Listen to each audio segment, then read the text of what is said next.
még idő.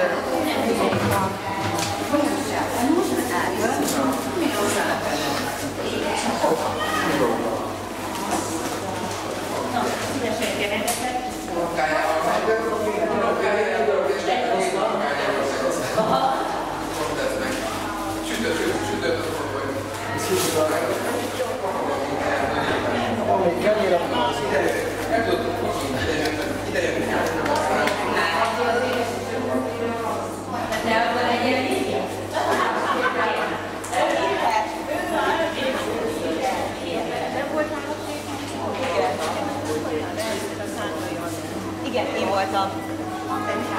Igen, én azóta már megköszönöm. Igen.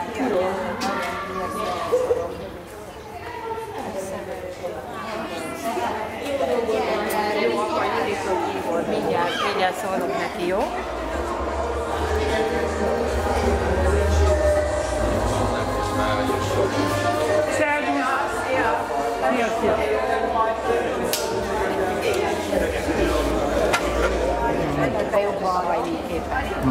Tudod, olyan volt, Szia, Edith! a Péter.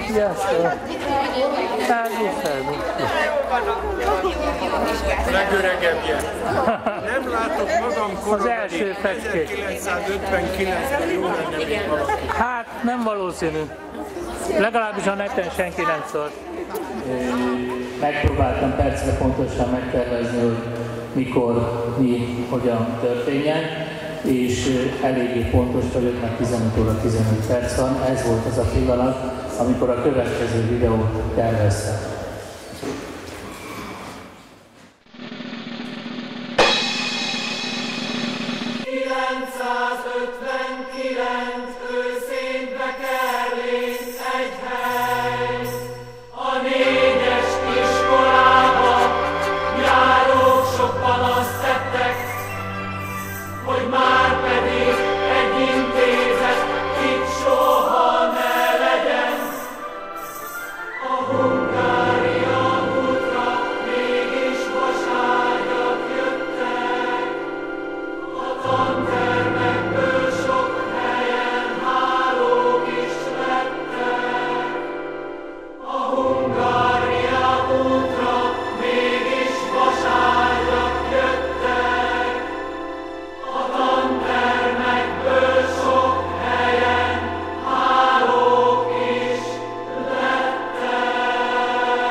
Ezt csak ijesztésnek szántam, nem ilyen szörnyű lesz a műsor.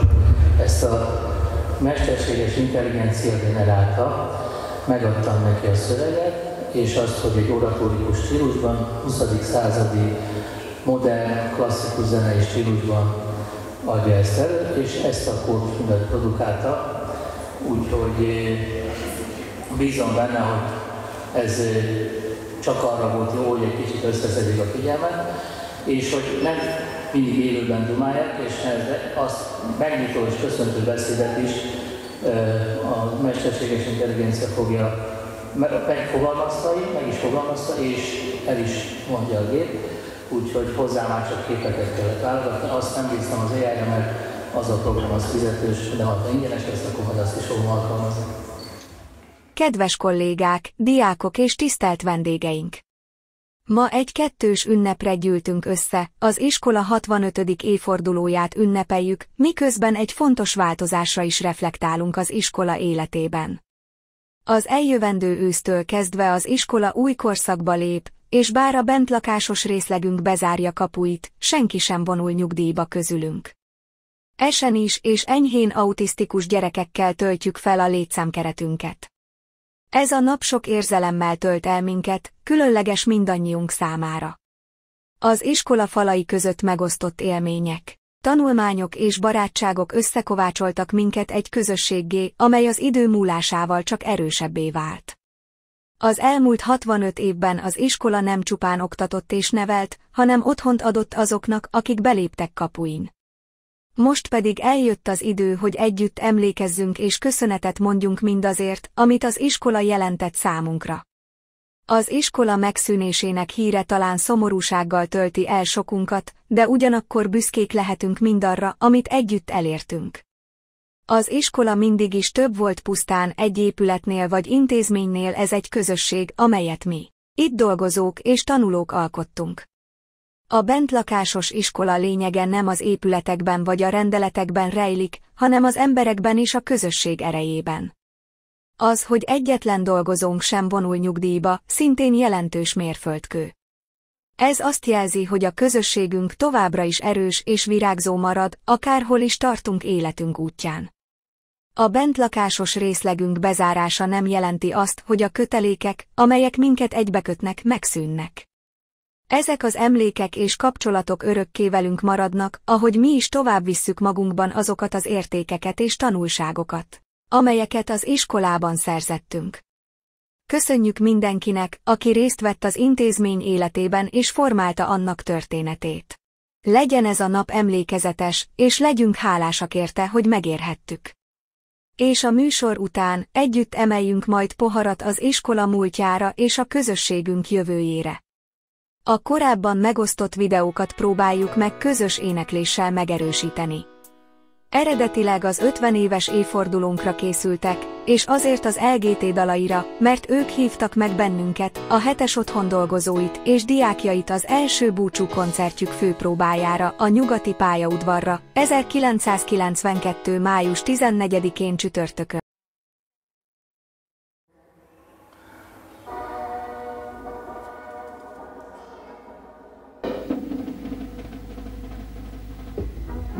Jó napot kívánok, kedves nézőink! Megkezdjük adásunkat, riporter Heller Ákos.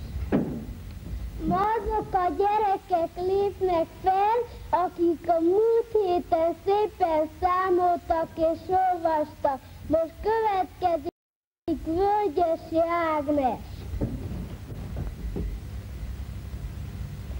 Színegék! Kispesten a Hungária úti iskolában működik az első osztályosok tévéje. A tanítónéni ezzel is jó tanulásra serkenti, önállóságra és szép beszédre neveli kis tanítványait. 13 kilogramm almához mennyit kell adni, hogy 20 kilogramm alma legyen?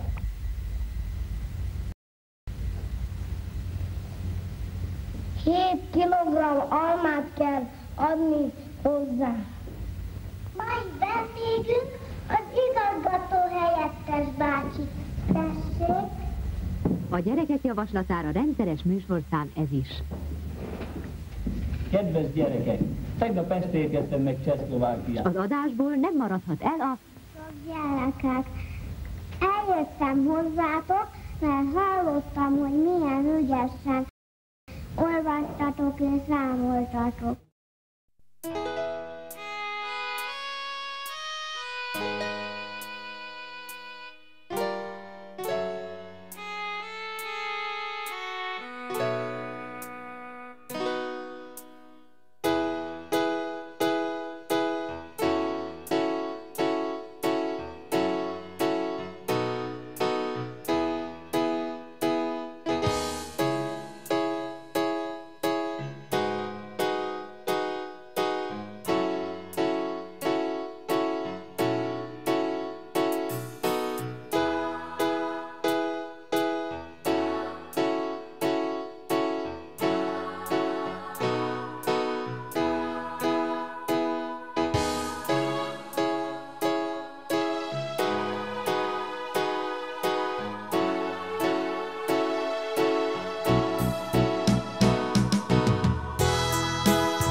egyesbe jártunk egy évet, utána jártunk át a 3-asba. No, és akkor utána megtelt szépen 7-es otthoni diákokról az egész intézmény, és ifjúvezetőként viszont távolt, és aztán utána, amikor már az évfordulót ünnepeltünk, akkor az 50 éves évforduló bukkant föl először számomra, ismét, mert gyerekkoromban biztos találkoztunk, de azt arra mondták, hogy rácsánál a szót, jó? Akár a 25. évig meghívott, akkor is így volt. No, ez nekem vadonatúl információ, mert meggyőződésem volt, hogy 5 éves évfordulót nem ünnepeltek. A 25 volt, Koncsos Feri bácsival, apukáddal, és mivel összetalálkoztunk véletlenül az utcán, úgy jött ki, hogy azt mondja, hogy te Bandi, gyere el, mert apukád Bandinak szólított. Tehát rövidre kell fognom, nagyon meg vagyok illetődve, nagyon. Most képzeljétek el a helyemben magatokat, 1959-ben, 65 évvel ezelőtt, október első napjaiban, vagy szeptember utolsó napjaiban belépek ide, mint kollégista. És most 60, majdnem 65 év elteltével itt állok, hogy az emlékeimből néhány szikrát mondjuk. Nyilván egy pár perc alatt nem lehet átölelni 65 évet, de egyet lehet tenni. Egy nagyon bölcs embert idézek, a nevét ne kérdezzétek, mert elfelejtettem, de egy bölcs ember azt mondta, hogy amikor megöregszünk és visszaemlékezünk az iskolára, soha nem a tanítási módszerek azok, amik az eszünkbe jutnak, hanem a tanárok. És mivel ez egy ilyen bentlakásos iskola volt, alapvetően 2 olyan tanár volt, aki meghatározta az én életemet is. Gondolkoztam azon, hogy úgy kéne indítani ezt a pár perces beszédet, hogy gyerekem, egy olyat fogsz mindjárt kapni, amit öregkorodban is meg vissza fogsz rá emlékezni. Biztos hallottatok ilyet. No, ettől az iskolától és ez a 2 tanártól én ezt kaptam, olyat, amire ma is jó szívvel emlékszem. Koncsos Feri bácsi volt az egyik nevelő tanár, mert akkor az volt a nevük, és a Feri bácsi nagy sportember volt. A Beacnak, a Budapesti Egyetemi Atlétikai Klubnak a kézilabda csapatában beállós volt, rendszeresen vitt minket a Beac pályára, meccsekre. Nagyon jól éreztük magunkat, megtanultunk a Feri bácsitól sportnyelven beszélni, úgy gondolkodni, úgy bánni a testünkkel, hogy sportemberek lehessünk. Mivel ő Heves megyéből, Ludas községből származott, egy nagyon szép emléket most hozzákötök ezen kívül. Éjszakai túra a úttörőtáborban nyáron, minden nyáron csináltunk éjjeli gyaloglásokat, távoltűz, Feri bácsi egyszer csak bemegy az erdőbe, visszajön egy nagy gombbal kezével. Szóval adjatok egy kis vizet, sarat, begöngyölte, berakta oda alulra a tűz parázsba berakta. Egy idő után, amikor már készültünk tovább menni, oda megy a Feri bácsi, kiveszi, megvárta, meg elhűl, oda csapta egy kőhöz, leesett róla a sár, és az a gyönyörű hófehér rusogóba haladta. Végig kísérte az életemet, és ahol lehetett, én is megcsináltam. Ez egy gyönyörű emlék. Vagy, hát sorolhatnánk, de nem akarom rabolni az időt, sorolhatnánk azt, hogy például Zoli tanárunknak az apukája. Hát ő neki nagyon sokat köszönhetek, úgy szintén a Pista bácsinak, és itt mutatta a filmen, hogy a Pista bácsi harmonikázott. Egy perc. Ez már az 50 éves évfordulón is egy projekt volt. Ugye?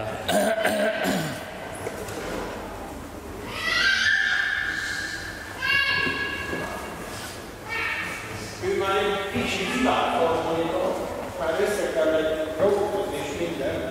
Ez 1958-ban vette anyukám. És ezzel játszott a Pista bácsi végig, amint én kivezetőként is szolgáltam az úttörőtáborban, az itteni ünnepségeket, ezzel játszott a Pista bácsi.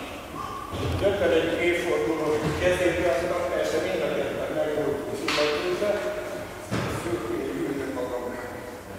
És visszaemlékeztünk azokra a szép időkre. De ez egy dolog, hogy a Pista bácsi harmonikára. Ugye azt mondtam, hogy tanulunk Pista bácsitól a házasság intézményének a szentségét tanulta. És képzeljétek el valamit. Picit légy közelebb a mikrofonhoz, időben jobban hallatszik a kamerában. Élőben jól hallatszik, de a felvételemen. Ott ültök a tábortűznél. Pista bácsi mondja, a Bandi akkor elnézést csak a szíve, miatt kicsit a levegő nehéz. Tehát azt, hogy a Bandi addig a harmadikát vízszínes, persze, játsszák. Zsuzsa néni mellé, felesége, édesanyád, és elkezdték ketten énekelni az indián szerelmi dalt. Egy táborban többször is. Valami elképesztő gyönyör. Látni mind a Koncsosferi bácsinál, mind a Pista bácsinál, a család szeretetét, a feleség tiszteletét. Ugyan ez megint olyan pofonnak mondható, hogy végig kísért egész életemen, és nyugodtan mondhatod, most volt 57 éves házasok a feleségemnek. Úgyhogy ezt is megtanultam tőlük, hogy a feleséget hogyan tiszteljön, hogyan kereskedjen. De nem ezt akarom mondani, záró gondolat, ami a Korvin körútra néz fel egy terem, az volt akkor a kultúrterem, és volt benne egy zongora. A Pista bácsi lelakadta. Minden gyerek oda nyitogatta, ütötték, nem jó. Aztán mondom neki, hogy este jöhetnék esetleg. És kötöttünk egy üzletet a Pista bácsival. Azt mondja, figyelj, én kinyitom neked a zongorát, este jöhetsz, te meg addig a harmadikát. Mondom, oké, lehetne, mondta, de akkor megcsinálni.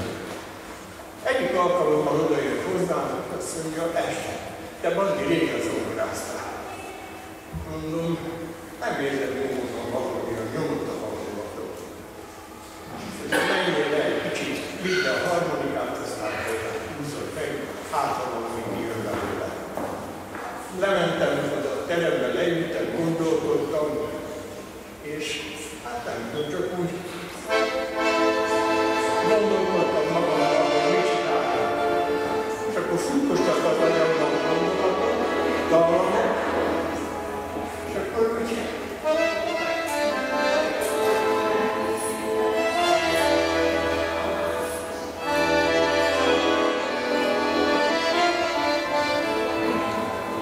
jött. Mondom, akkor ebben csináljunk valamit, és ez megint az egész életemet végigkísérte, mert őszintén mondhatom, hogy ahányszor a kezemet nem csináltam végig az egész életemet a harmonikával, mert dolgoztam minden, amikor csak lehetett elővettem, de ahányszor elővettem családnak, barátaimnak, annyiszor ezt a kis melódiát, amit itt végül összehoztam, és eljátszottam a Pista bácsinak köszönhető, ezt mindig eljátszottam eddig is. Na próbáljuk meg egy szép jó ötletet. Van ott szép. Az, hogy megköszönhető.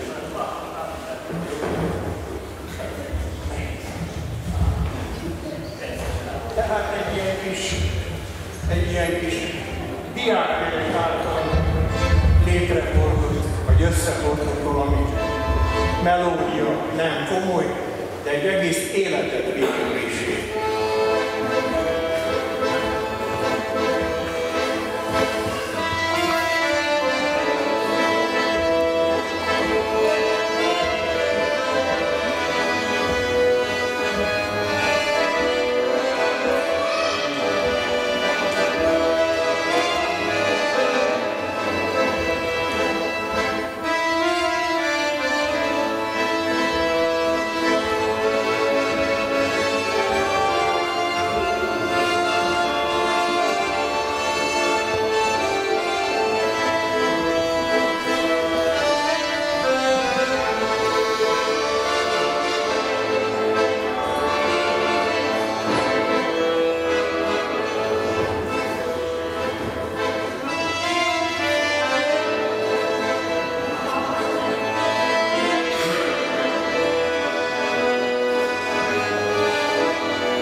Nekem 40 évig volt munkahelyem, és második otthonom ez az intézmény.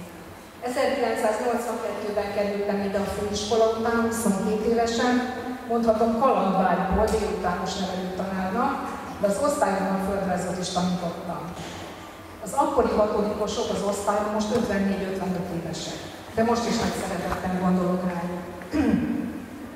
Megéltem itt az előző rendszer 80-as éveit, az osztályi házi termeket, a gyerekek egyenélete intézeti ruhában, úttörő élet, és a 83-ban indult vándortábornak alapító tagja voltam, 4 közül már csak én vagyok. Hát gondolok itt Fejes Pista bácsira, a feleségére, Évan Émire, meg az angolra. De ez majdnem, én tényleg fel is írtam magamnak, hogy ez egészen fogidőkig folytatódik. Mindenről órákat tudnék beszélni. A 90-es évek a változások.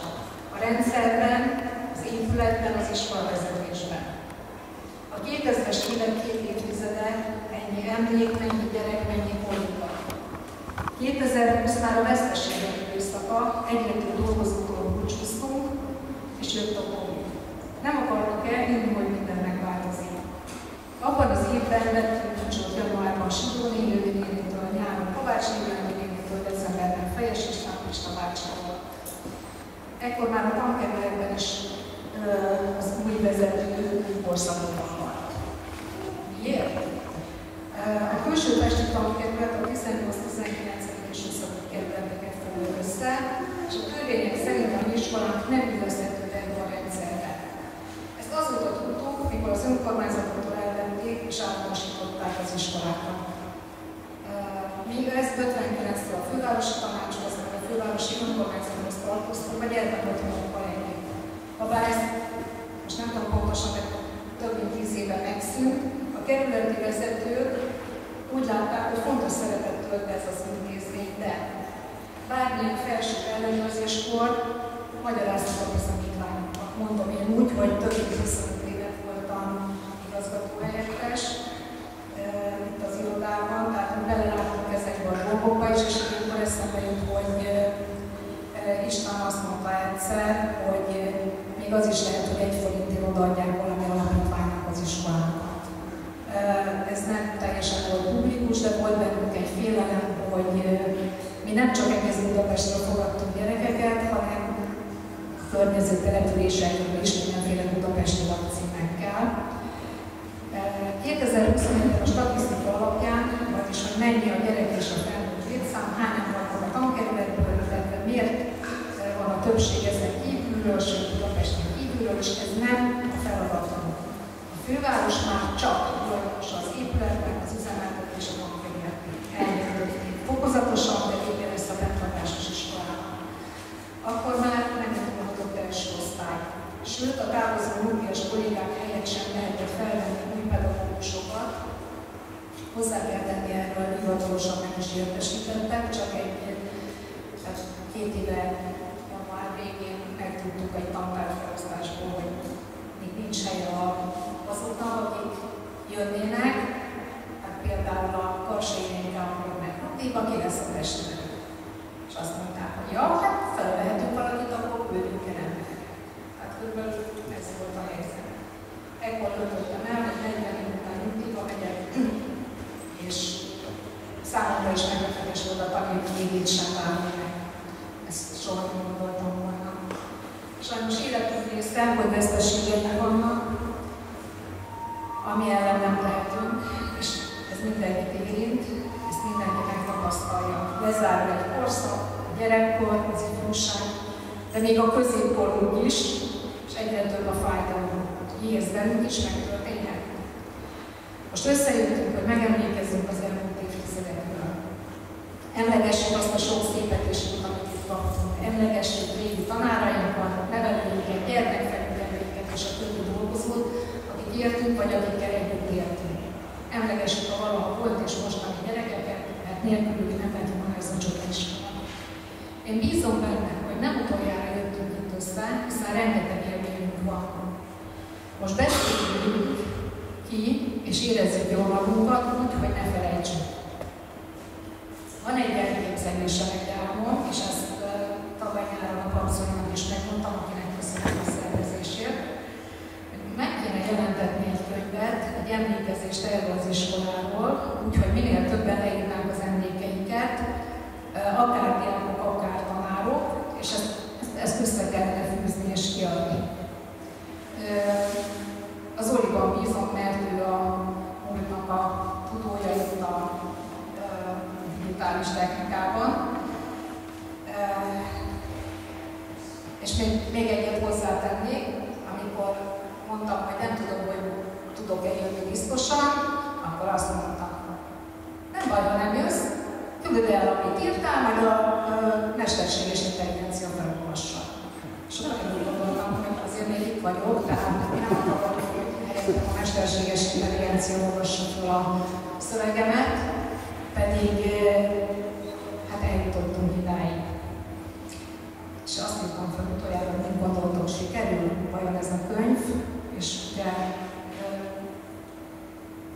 elgondolkodom, hogyha jövőre nem lesz bentartásos iskola, és meghirdetik az igazgatói állást, és jön egy számokra vagy idegen valaki,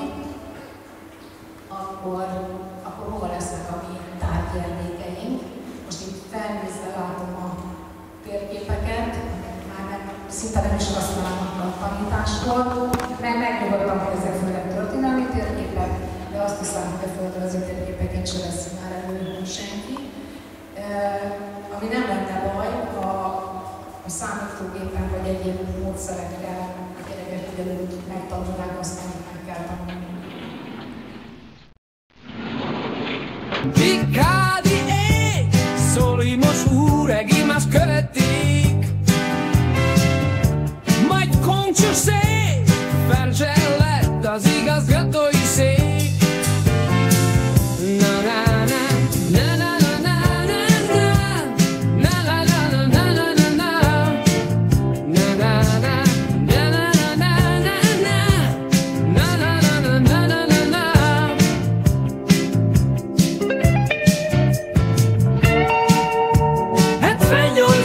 Csak egy évre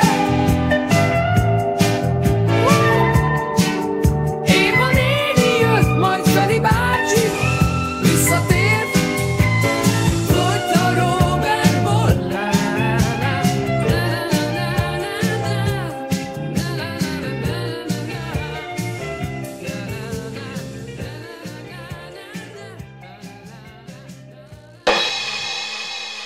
Fejes István igazgató úr haláláig vezette az intézményt felülmúlhatatlanul. Kaba Edith néni csak egy évig volt, majd Molnár Emese néni halt meg váratlanul. Végül Szendré Eszter néni lett az utolsó igazgató.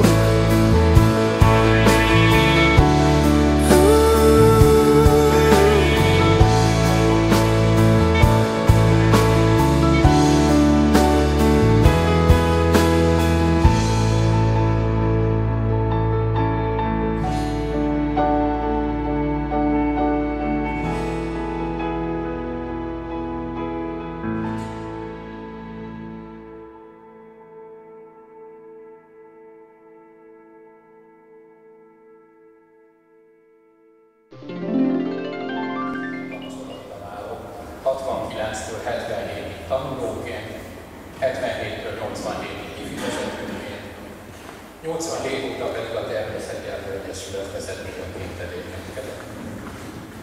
Mindenek előtt mindenkitől szeretnék elnézést kérni, hogy a megszokottnál kicsit tartózkodóbb vagyok, meg kicsit tartózkodóbb is leszek itt a beszélgetésben, de sajnos nem szabad utána a kötetlen beszélgetésnél is az összejövetelem itt maradnom. Engem is elért egy betegség, ahogy az talán tapasztalható is, ami miatt jelenleg egy intenzív kezelés alatt állok, és ezért az immunrendszerem gyenge és megtársaságban nem szabad lennem, úgyhogy a beszédet végén, meg a műsor végén, hát el is kell köszönnöm. De hát egyszerűen azt nem tudtam megtenni, hogy egyáltalán eljöjjek el szó volt róla, hogy jaj, hát nem szabad ilyen helyekre most menni éppen, de hát nem, hát ilyet én nem tudok megtenni. Amiről most, ja és azt is elnézést, hogy a sapkát nem veszem le, tudom nem illik, de most mindenkinek jobb ez így, hogy rajtam van. Amiről most szeretnék beszélni, azok az élmények, amik már gyerekként, ifiként és vezetőként is meghatározó elemei voltak az életemnek, és ezek a táborok. 1969 óta egészen a legutóbbi időkig minden nyári szünetben, de időnként a téli és a tavaszi szünetben is, résztvevőként, szervezőként, vagy csak vendégként, de ott voltam az álló és a vándortáborokban. Bélapártfalva, Felsőböld, Börzsöngyöngye, Bölcske, Zebegény, Zamárdi, Alsó Bélatelep, minden emlékezetes táborhelyszínek voltak. Az 1981-es Bélapártfalvi tábort neveztük el akkor minden idők legjobb táborának, és ez a jelző azóta sem volt meg. Úttörőgárdisták, úttörőtűzoltók, egész helyet átülelő egésznapos számháború, persze ebédidőben tűzszünettel, a konyhásnél üstökben főztek, kannákban hordtuk a forrásból a vizet, csodálatos két volt. A táborokban nagyon komoly szerep jutott az ifi vezetőknek. A programok megvalósítása elsősorban az ő feladatuk volt. Az első ifi generáció, Nemes Jancsiék, Andrásék után Leocki Anival, Zesényi Zsuzsával, Karamszegi Gáborral volt egy második generáció, majd 1979-ben bátyámmal, Leocki Anival, Bak Zolival, Olasz Petivel megalakítottuk a harmadik ifjú generációt, amihez később csatlakoztak olyan nevek, mint Dolcsák Gabi, Zebeni Zsolt, Takács Filip, Füvesi Gabi. Ezt a csapatot már nem hivatalosan Tódi bácsi után Gémes Antal ifi csapatnak neveztük el. Ebből jött később az ötlet, hogy 1987-ben megalakítsuk a Gémes Természetjáró Egyesületet, melyet az akkori tanácsport felelőssége be is jegyzett, önálló sportegyesület. Ettől kezdve 10 éven át egészen 1997-ig minden iskolai szünetben megszerveztük a Börzsönyben a deszkás tisztei táborunkat, ami maga volt a tömény romantika, hiszen még villany sem volt a házban. De nem csak táboroztunk, hanem folyamatosan fel is újítottuk a házat. Sikerült olyan közösséget összehozni, akik közül sokan még így 37 év elteltével is együtt tevékenykedünk, kiválóan. Farkas Sanyi és Farkas Attila, Barta Laci, Horváth Zoli, Hunyadi Sanyi, Babic Károly, Szőlősi Zsolt, Újci Évi, csak néhány nevet említsek. Miután a deszkás pusztai házat az erdészet akaratunk ellenére visszavette, az Egyesület 1998-ban a Hevesmegyei Istenmezején vásárolt házat, melyet felújítás után szintén táboroztatásra használtunk. Sok vándortábor egyik bázis helye volt nálunk éveken keresztül. A Természetjáró Egyesület egyik nagy tette volt a legutóbbi időkben, hogy az országban egyedülálló módon vettünk részt a Bejárható Magyarország programban. Itt az egyik osztály 5-től 8-ig 4 éven keresztül elvittük 5 napra az ország 4 különböző tájára, hogy megismertessük a gyerekeket a környék látnivalóival, ezáltal jobban megismerjék saját hazájukat.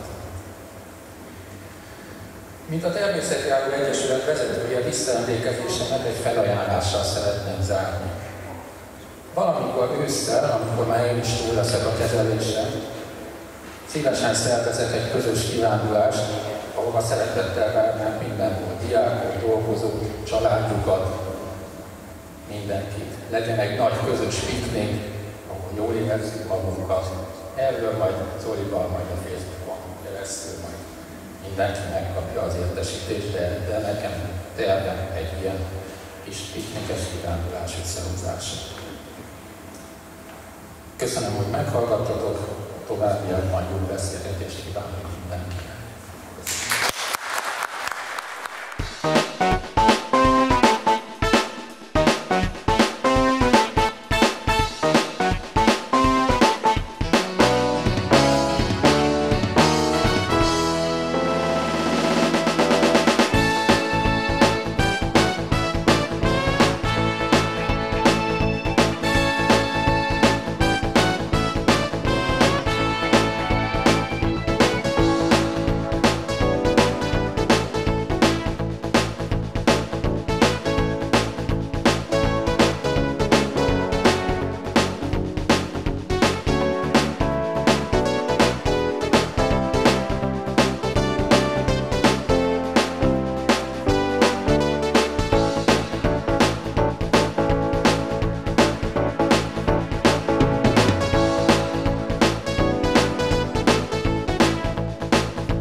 forrásként választottam ezt az intézményt, amikor nevelő otthoni állásokat nézegettem.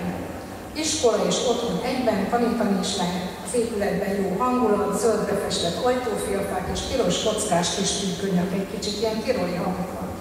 A kollégák kedvesek, Sigó névőkó fogadott, a gyerekeknek rögtön néni lettem. Ami évtizedekig megmaradt, az a jó dolgozói csapat, akik a bentlakásos iskola gyerekeiért maradtak hosszú távon. Ez itt tényleg a második otthonunk volt, gyerekeknek felnőttek ránk. Az igazgatókkal akkor már nem beszélek, tehát az irodát tudjuk. A régiek között még a 80-as években még éppen találkoztam Tarpataki Jani nénivel.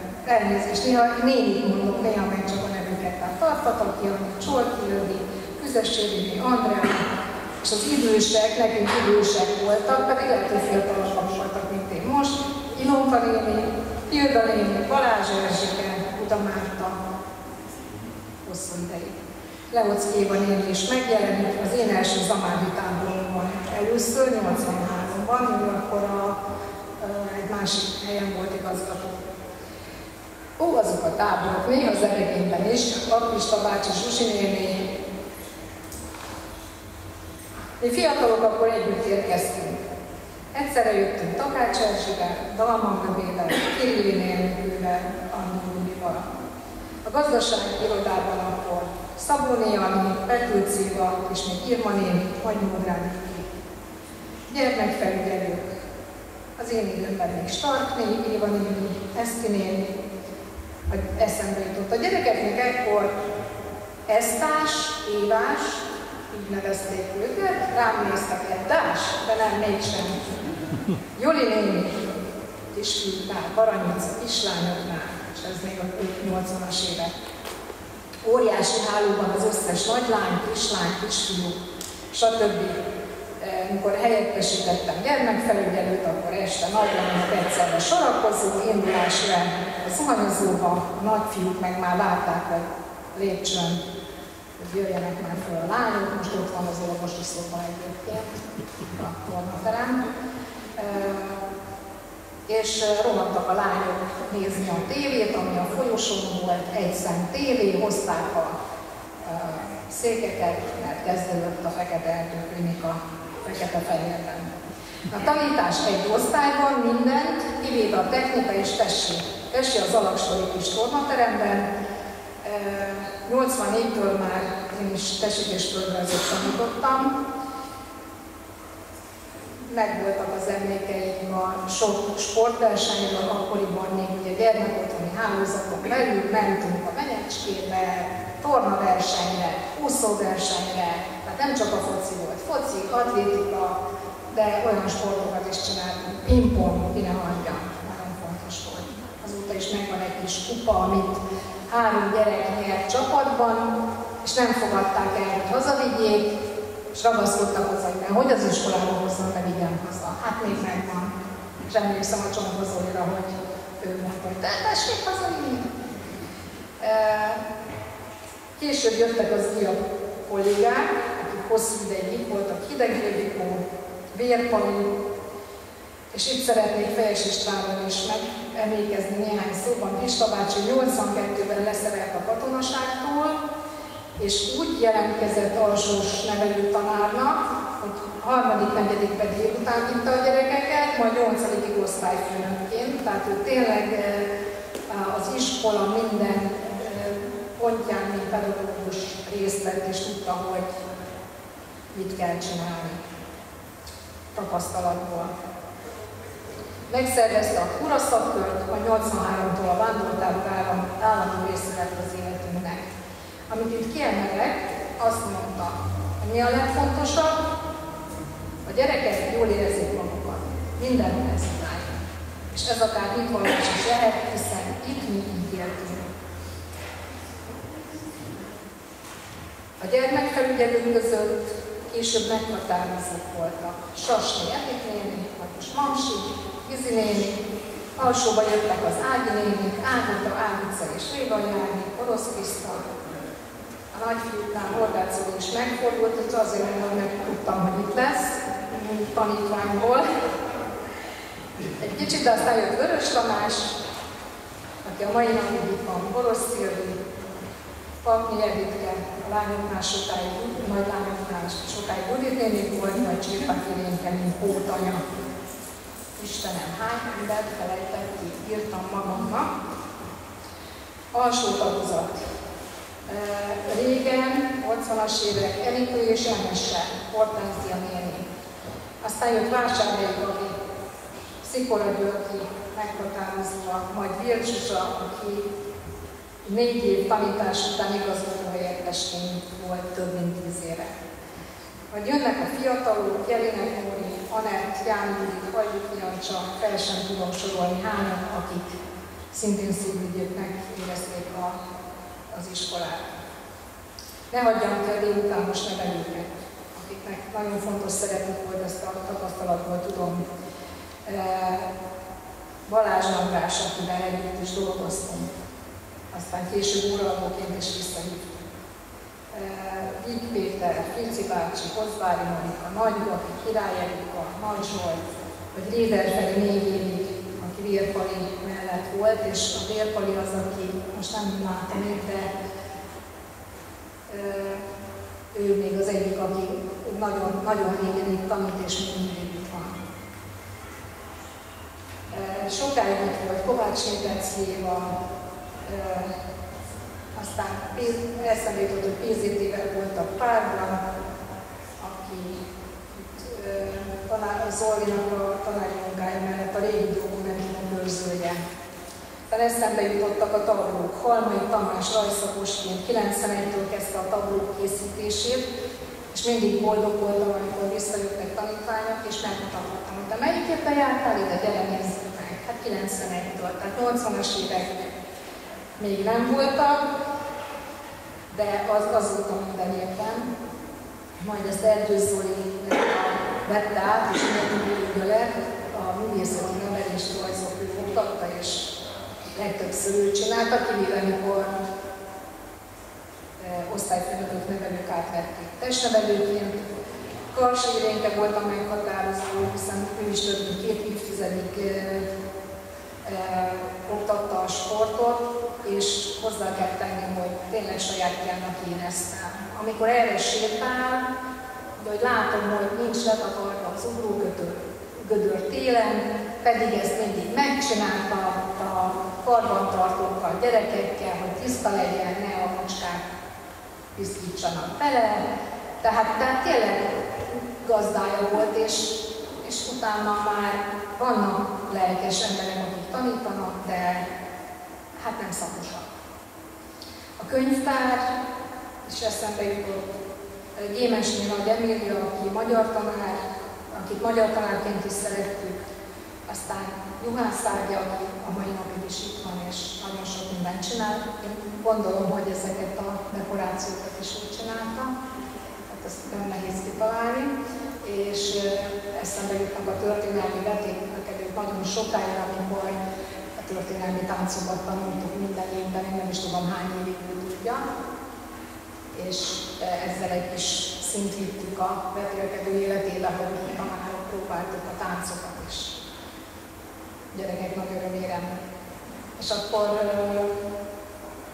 még nem beszéltem a segítő munkáról, ami minden intézményben van, tehát technikai dolgozók, konyhás nénik, mosodások, karbantartók, portások, tehát néhány név régről, és a Lukács-néni Éva, majd Gabi néni, Turcsik néni, Tivé bácsi, a portás, Szimányi Tamás, és a főgondnok Molnár Vince, hát itt is biztos, hogy rengeteg nevet kihagytam,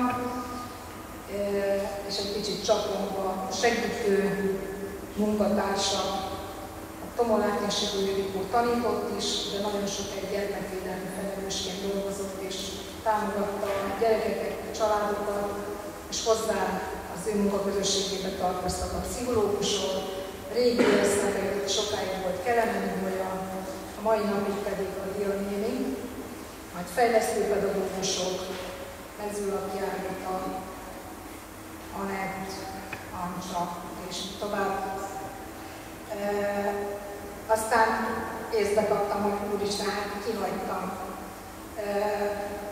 Kaszási nagyon szerető tanító, Nefuszi Márti, ő is nagyon jó tanító volt, Kőműves Zsuzsi biológia kémia szakos, nevelők közül a Kis Zsuzsa, nevelőinek karvezető, akinek sose fogom elfelejteni, hogy búcsúztattak el a gyerekek. Baranyi Éva, ők végig vannak tanárok közül, Rézottó, régi tanárok közül. Hát vannak megosztó személyiségek, én ezt mondom, de vannak akiknek kellemesebbé, van akinek nem annyira, de ezt mindenkiről elmondható. Huszár Éva, Dékán Zsuzsa. De nagyon szeretjük Tóri Jödi védőnőt, gyermekfelügyelők között Németné Izzi, aztán eszembe Bodnár Orsi, Csuti Szilvi fejlesztők, Szilvi újra itt van, mint igazgató helyettes, és hát nem utolsó sorban Molnár Emese, aki átvette az intézményvezetői posztot, tehát pont úgy váltották egymást Pista bácsival, hogy akkor jelentkezett magyar történelem szakos tanárnak, amikor Pista bácsi kórházban volt. És neki volt meg az a végzettsége, hogy át tudta venni a megbízott igazgatói posztot.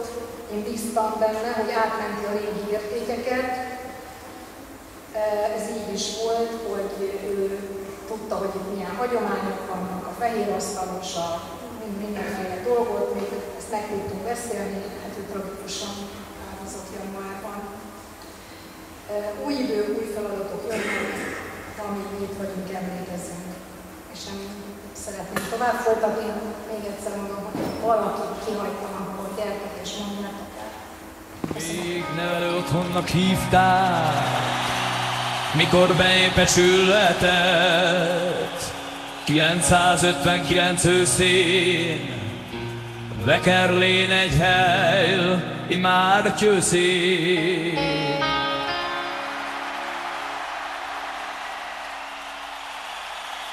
Ketemek telodek heskekó, szekembeket csüngembenberó, a sök nevelő otthonnak hívták.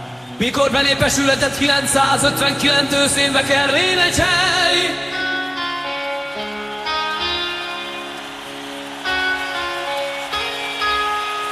A 4-es iskolába járok, sok panaszt tettek, hogy már pedig egy Jézet itt soha legyen. A Hungária útra mégis vaságyak jöttek, a tantermekből sok helyen hálók is lettek.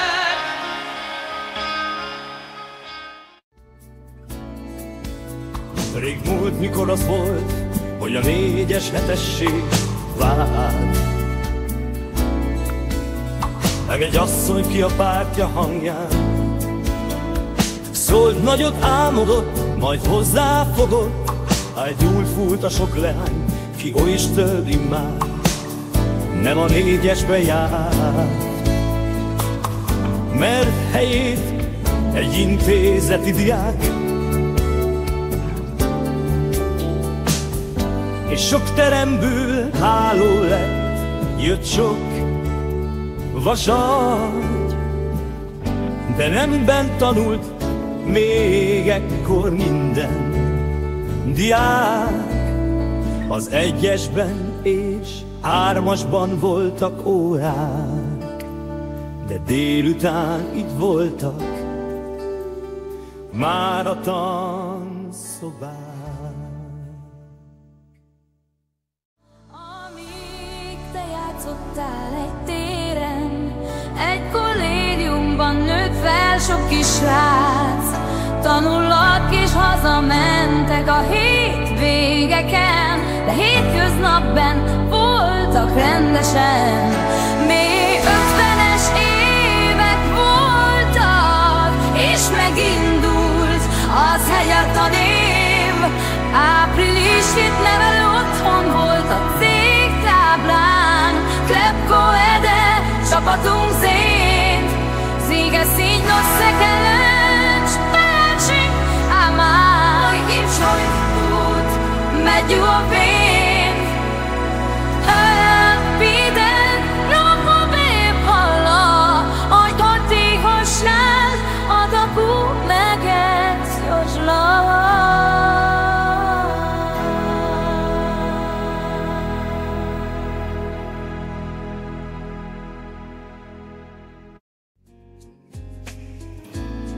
95-ben Kispesttől a fűrváros vett át, tanulhatott tovább a sok diák, rendszerváltás. Utána az úttörők egy bizottságba léptek ám, az intézeti csapatnapból egy csapásra diák Dáridó vált. A felettünk a fűrváros után ismét Kispest diszponált Pamagó, éjszére Csajnibe inben közteles héten. A felettünk a fűrváros után ismét Kispest diszponál szó, gyerhevelestől gaz, hogy tács, pokorsz innen, kanojcs kiánk sonálpádalos. Mindorin majtestet, kalészínos ellenben pont az óla tikketos, léhegű de három. Több újságban írtak mi rólunk, világhíres lehet szakdiákunk. Vívóbajnok Karjakosz és énekes a kedvenc, innen indult világjel felé. Szuliza Kolesz és a sok szak nemzedék, dolgozókkal, diákokkal 65 év.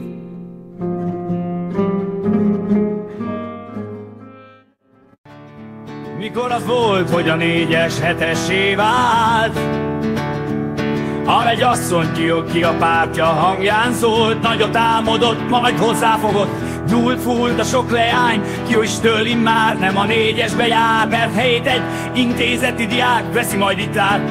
A nyár után és sok teremből háló lecsöp sok vaságy, de nem bent tanult még ekkor minden diák. Az 1-esben és 3-asban voltak korák, de délután itt voltak már a tanszobák.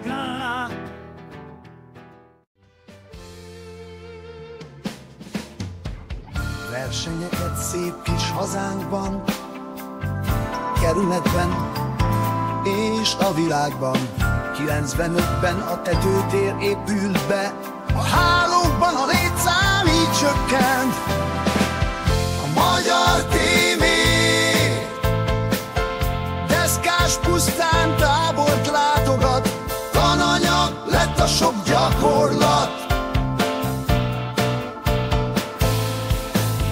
Sorra nyertünk versenyeket szép kis hazánkban, kerületben és a világban. 95-ben a tetőtér épült be, a hálókban a létszám így csökkent. A magyar tévé deszkás pusztán tábort látogat, tananyag lett a sok gyakorlat. Több újságban írtak, mert félünk, világhíres lehet sok diákunk.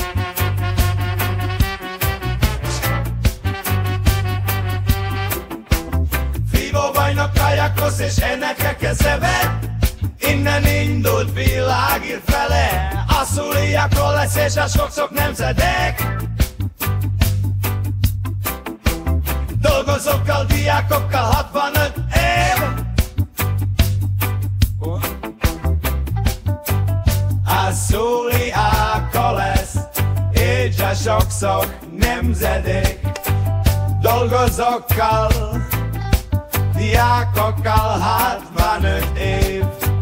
A Szulia Kolesz és a sok-sok nemzedék, dolgozókkal, diákokkal 65 év. Tudósá váltak, sorra nyertünk versenyeket szép kis hazánkban, kerületben és a világban. 95-ben a tetőtér épült be, a hálókban a létszám így csökkent. A magyar tévé deszkás pusztán tábort látogat, tananyag lett a sok gyakorlat.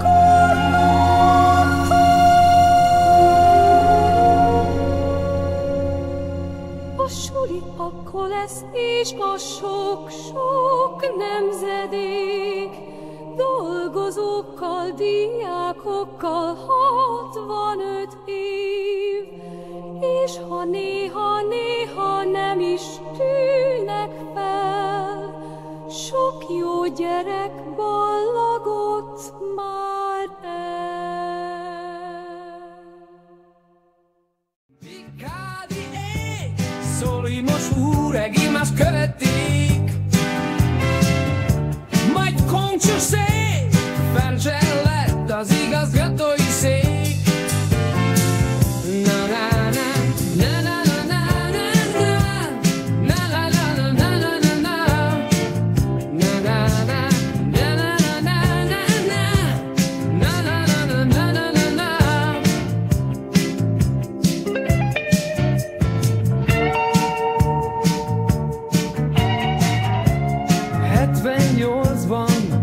Csak egy évre Éva néni jött, majd Feri bácsi visszatért a Robertból. 94-től Fejes István igazgató úr vezet, az intézményt felülmúlhatatlanul.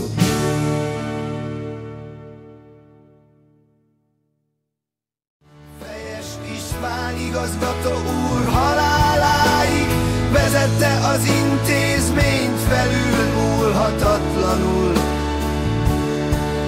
Kaba Edith néni csak egy évig volt, majd Molnár Emese néni halt meg váratlanul. Végül Szendré Eszter néni lett az utolsó igazgató.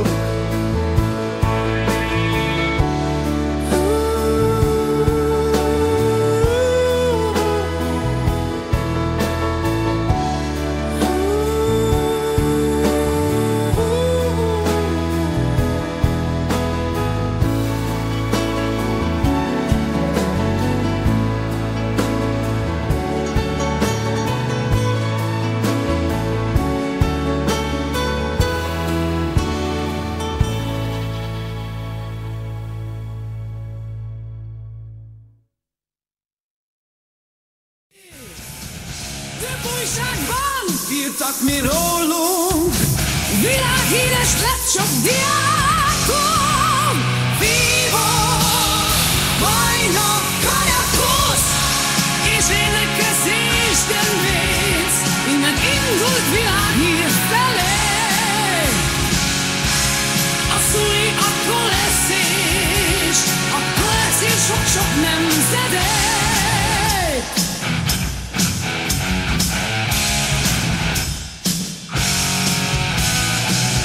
Több újságban írtak mi rólunk,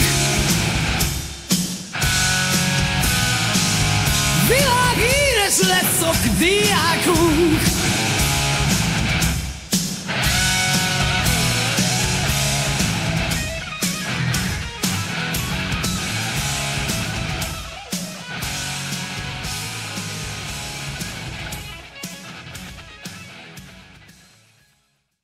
Lakásos iskolánk, búcsúzunk, mint meghatódott kisdiák.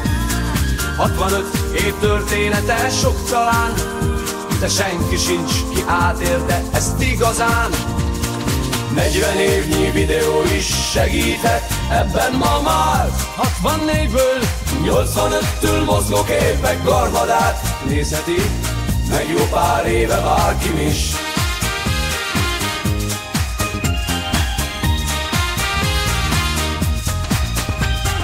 Szerelem, ne búszuljunk, ünnepeljünk, hisz megértük a folytatást, beszéljük az emlékeket újra rád. Emlékzáratunk nincs is. Emlékzáratunk nincs is. Emlékzáratunk nincs is. Emlékzáratunk nincs is.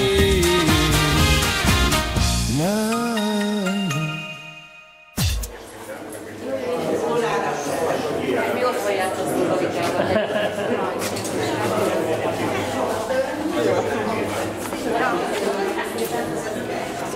Lemaradtam.